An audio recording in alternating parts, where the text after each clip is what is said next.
Welcome to Reconstituting Powdered Medications. So this week, week 3, we're talking about reconstituting powdered medications.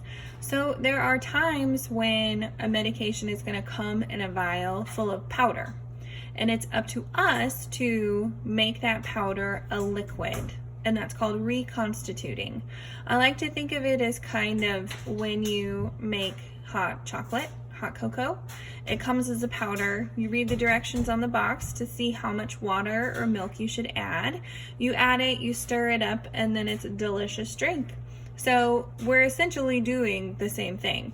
We have a vial full of powder. We read the directions to see how much diluent or liquid to add to our vial. We shake it up, and then it's ready to go to administer to our patients.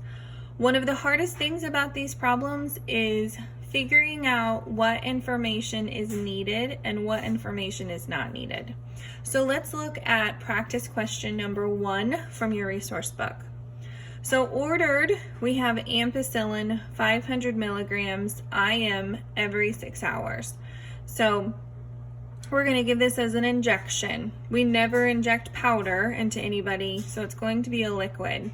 Right now it's a powder in our vial. We have to make it a liquid. So we read our directions. The label reads, for IM use, add 3.5 milliliter diluent. See accompanying insert for type of diluent. The resulting solution contains 250 milligrams ampicillin per milliliter. Use solution with 1 hour. This vial contains ampicillin sodium equivalent to 1 gram ampicillin. The usual adult dose is 250 to 500 milligrams every 6 hours. So we don't need all that information. What is important? I like to underline it. So our order, of course, is important. For IM use, add 3.5 milliliters of diluent. That's important because we need to know how much liquid to add to this powder to give us the right safe concentration. So 3.5 milliliters of diluent.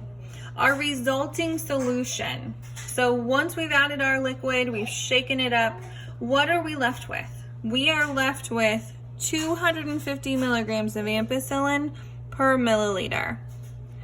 It's always important to find that resulting concentration or resulting solution. The rest of this stuff, just added information, but not important to us. All right, so A, how many milliliters of diluent are needed? Well, we underlined up here, add 3.5 milliliters of diluent. So that easy, 3.5 milliliters. B, how many milligrams per milliliter will it yield? So that is asking us, what is our resulting concentration? After we have added this liquid to our powdered in our vial, what are we left with? We are left with 250 milligrams ampicillin per 1 milliliter.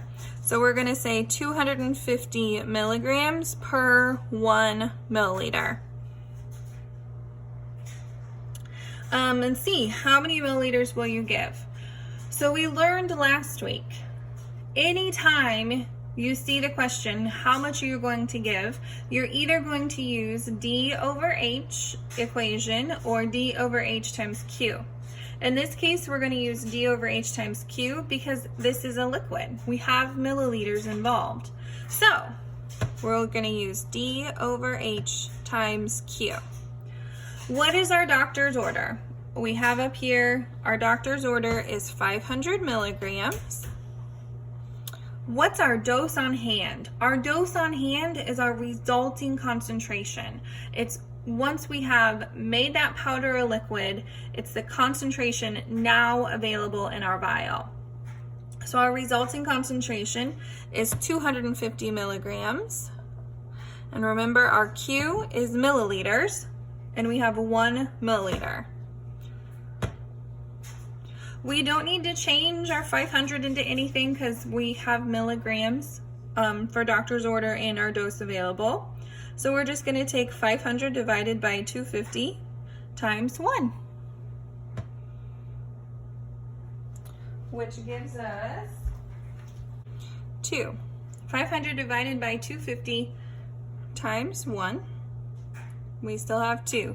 And anytime we use our equation D over H times Q, what's our label? Milliliters.